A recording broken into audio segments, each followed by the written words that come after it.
Hi hello friends, ಎಲ್ಲರಿಗೂ ನಮಸ್ಕಾರ. ASMR spicy 777 ಚಾನಲ್ಗೆ ಸ್ವಾಗತ. ಹೊಸದಾಗಿ ನಮ್ಮ ಚಾನಲ್ನ ನೋಡ್ತಾ ಇದ್ದರೆ ಈಗಲೇ ಸಬ್ಸ್ಕ್ರೈಬ್ ಮಾಡ್ಕೊಳ್ಳಿ.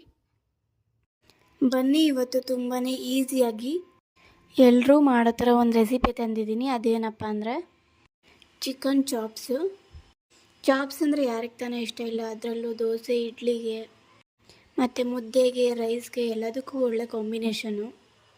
ಮಾಡೋದು ಈಸಿನೇ, ಅಂದರೆ ಟೇಸ್ಟ್ ಮಾತ್ರ ಅಲ್ಟಿ ಇರುತ್ತೆ. ಖಂಡಿತ ಈ ರೆಸಿಪಿನ ಲಾಸ್ಟ್ ಗಂಟನೂ ನೋಡಿ. ಇಷ್ಟ ಆಯ್ತಂದರೆ ಲೈಕ್ ಮಾಡಿ, ಶೇರ್ ಮಾಡಿ, ಕಮೆಂಟ್ ಮಾಡಿ. ಬನ್ನಿ ಇವಾಗ ಯಾವ ರೀತಿ ಮಾಡೋದಂತ ನೋಡೋಣ. ಸ್ಟವ್ ಮೇಲೆ ಒಂದು ಫ್ರೈ ಪ್ಯಾನ್ ಇಟ್ಕೊಂಡು ಅದಕ್ಕೆ ಒಂದು 2-3 ಸ್ಪೂನ್ ಎಣ್ಣೆ ಹಾಕ್ಕೊಂಡಿದ್ದೀನಿ. ಇಲ್ಲಿ ಮಸಾಲೆ ರುಬ್ಬೋಕ್ಕೆ ಈರುಳ್ಳಿ, ಟೊಮೊಟೊ, ಬೆಳ್ಳುಳ್ಳಿ, ಶುಂಠಿ, ಹಸಿರುಮೆಣಸಿನ್ಕಾಯಿನ ತೆಗೆದಿಟ್ಕೊಂಡಿದ್ದೀನಿ. ಇವತ್ತು ನಾನು ಮಸಾಲೆನ ಅರ್ಧ kg ಚಿಕನ್ಗೆ ತೋರಿಸ್ತಾ ಇದ್ದೀನಿ. ಇದೇ ಮಸಾಲೆನ 1 kg ಚಿಕನ್ಗೂ ಮಾಡ್ಕೋಬೋದು, 3/4 kg ಚಿಕನ್ಗೂ ಮಾಡ್ಕೋಬೋದು. ನಾನಿಲ್ಲಿ ಮಸಾಲೆ ಜಾಸ್ತಿ ಬೇಕಂತ ಮಾಡ್ಕೋತಿದ್ದೀನಿ. ಇವಾಗ ಈರುಳ್ಳಿ, ಟೊಮೊಟೊ, ಬೆಳ್ಳುಳ್ಳಿ, ಶುಂಠಿ, ಹಸಿರುಮೆಣಸಿನ್ಕಾಯಿನ ಚೆನ್ನಾಗಿ ಫ್ರೈ ಮಾಡ್ಕೊಳ್ಳೋಣ. ಸ್ವಲ್ಪ ಇದು ಸಾಫ್ಟ್ ಆಗಬೇಕು. ಈರುಳ್ಳಿನ 2 ತಗೊಳ್ಳಿ, ಟೊಮೊಟೊನ 1 ತಗೊಳ್ಳಿ, 1 ಗಡ್ಡೆ ಬೆಳ್ಳುಳ್ಳಿ, 1 ಇಂಚು ಶುಂಠಿ ಹಾಕ್ಕೊಳ್ಳಿ. ಖಾರಕ್ಕೆ ನಾನೊಂದು 6 ತೊಗೊಂಡಿದ್ದೀನಿ ಹಸಿರುಮೆಣಸಿನ್ಕಾಯಿನ. ನೀವು ಖಾರ ಜಾಸ್ತಿ ಇದ್ದರೆ ಹಸಿರುಮೆಣಸಿನ್ಕಾಯಿ ನೋಡಿ ಹಾಕ್ಕೊಳ್ಳಿ. ಮತ್ತು ಇದಕ್ಕೆ 1 ಹಿಡಿ ಕೊತ್ತಂಬರಿ, ಒಂದು ಹಿಡಿ ಪುದೀನಾನ ಹಾಕಿ ಫ್ರೈ ಮಾಡಿ. ಇವಾಗ ಇದಕ್ಕೆ ಹುರ್ಗಡ್ಲೆ 1 ಟೇಬಲ್ ಸ್ಪೂನ್, 1 ಟೀ ಸ್ಪೂನ್ ಕಾಳು, ಲವಂಗ, 4 ಪೀಸ್ ಚಕ್ಕೆ ಮತ್ತು 1 ಏಲಕ್ಕಿ, ಅರ್ಧ ಸ್ಪೂನ್ ಮೆಣಸುಕಾಳು ಹಾಕ್ಕೊಂಡು ಫ್ರೈ ಮಾಡಿ. ಅದಕ್ಕೆ ಮತ್ತೆ 2-3 ಸ್ಪೂನ್ ತೆಂಗಿನಕಾಯಿ ಹಾಕಿ ಫ್ರೈ ಆದ ನಂತರ ಅದನ್ನು ತಣ್ಣಗಾಗೋಕ್ಕೆ ಬಿಡಬೇಕು. ನೆಕ್ಸ್ಟು ಒಂದು ಕುಕ್ಕರ್ಗೆ 2-3 ಸ್ಪೂನ್ ಆಯಿಲ್ ಹಾಕಿ ಒಂದೇ ಒಂದು ಈರುಳ್ಳಿನ ಚಿಕ್ಕದಾಗಿ ಕಟ್ ಮಾಡ್ಕೊಂಡು ಹಾಕ್ಕೊಳ್ಳಿ. ಒಗ್ಗರಣೆಗೆ 1/4 ಟೀ ಸ್ಪೂನ್ ಅರಿಶಿನ ಪುಡಿ ಹಾಕ್ಕೊಳ್ಳಿ. ನೆಕ್ಸ್ಟು ಅರ್ಧ kg ಚಿಕನ್ ತೊಗೊಳ್ಳಿ. ನಾನು ಅರ್ಧ kg ತೊಗೊಂಡಿದ್ದೀನಿ, ನೀವು ಬೇಕಾದರೆ 3/4 kgನೂ ತೊಗೋಬೋದು. ಎಣ್ಣೆ, ಚಿಕನ್ನು ಹಾಕಿ ಬಾಡಿಸ್ಬಿಟ್ಟು ಆಮೇಲೆ ಅದಕ್ಕೆ ರುಚಿಗೆ ತಕ್ಕಷ್ಟು ಉಪ್ಪು ಹಾಕಿ ಮತ್ತೆ ಫ್ರೈ ಮಾಡಬೇಕು ಚೆನ್ನಾಗಿ. ಚಿಕನ್ ಅಂದರೆ ಅದರಲ್ಲಿರೋ ನೀರಿನ ಅಂಶ ಎಲ್ಲ ಹೋಗಿ ಡ್ರೈ ಆಗಬೇಕು, ಅಲ್ಲಿ ತನಕನೂ ಬಾಡಿಸ್ಬೇಕು.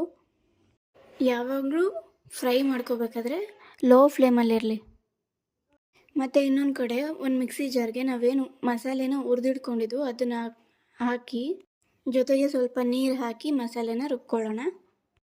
ಚಿಕನ್ ಚಾಪ್ಸ್ಗೆ ಒಬ್ಬೊಬ್ಬರು ಮಸಾಲೆನ ತರ್ತರಿಯಾಗೂ ರುಬ್ತಾರೆ, ಒಬ್ಬೊಬ್ಬರು ನುಣ್ಣಗೂ ರುಬ್ಕೋತಾರೆ. ನಿಮಗೆ ಯಾವ ಥರ ಬೇಕು ಆ ಥರ ನೀವು ರುಬ್ಕೊಳ್ಳಿ. ನಾನು ಮೀಡಿಯಮ್ ರುಬ್ತಿದ್ದೀನಿ. ನೆಕ್ಸ್ಟು ಗ್ಯಾಸ್ ಮೇಲಿರೋ ಕುಕ್ಕರಲ್ಲಿ ಚಿಕನ್ನು ನೀರೆಲ್ಲ ಬಿಟ್ಟು ಡ್ರೈ ಆಗಿದೆ, ಅದಕ್ಕೆ ರುಬ್ಬಿರೋ ಮಸಾಲೆನ ಹಾಕೋಣ. ಮತ್ತು ಮಿಕ್ಸಿ ಜಾರಲ್ಲಿ ಉಳ್ಕೊಂಡಿರೋ ಮಸಾಲೆಗೆ ಇನ್ನೂ ಸ್ವಲ್ಪ ನೀರು ಹಾಕಿ ಅದನ್ನು ಕುಕ್ಕರ್ಗೆ ಹಾಕ್ಕೊಳ್ಳೋಣ. ನೆಕ್ಸ್ಟು ಧನಿಯಾ ಪುಡಿ 2 ಸ್ಪೂನು ಹಾಕಬೇಕು. ಇವಾಗ ನಿಮ್ಗೇನಾದ್ರು ಖಾರ ಕಮ್ಮಿ ಅನಿಸಿದ್ರೆ ಎಕ್ಸ್ಟ್ರಾ 2-3 ಹಸಿರುಮೆಣಸಿನ್ಕಾಯಿ ಬೇಕಾದರೆ ಹಾಕೋಬೋದು, ಅಥವಾ ಪೆಪ್ಪರ್ ಪೌಡರ್ ಬೇಕಿದ್ರೆ ಯೂಸ್ ಮಾಡ್ಬೋದು. ಇದು ಫ್ರೈ ಮಾಡುವಾಗೇನೆ ಸ್ವಲ್ಪ ಪುದೀನ ಹಾಕ್ಕೊಳ್ಳಿ.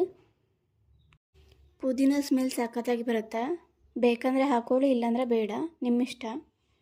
ಇದೆಲ್ಲ ಫ್ರೈ ಮಾಡ್ತಾ ಮಸಾಲೆಯಲ್ಲಿ ಎಣ್ಣೆ ಬಿಡಬೇಕು. ಅದಕ್ಕೆ ಸ್ವಲ್ಪ ನೀರು ಹಾಕೋತಿದ್ದೀನಿ. ಈ ಥರ ರೆಸಿಪೀಸ್ ಮಾಡುವಾಗ ಜಾಸ್ತಿ ನೀರು ಆ್ಯಡ್ ಮಾಡೋಕ್ಕೆ ಹೋಗಬೇಡಿ.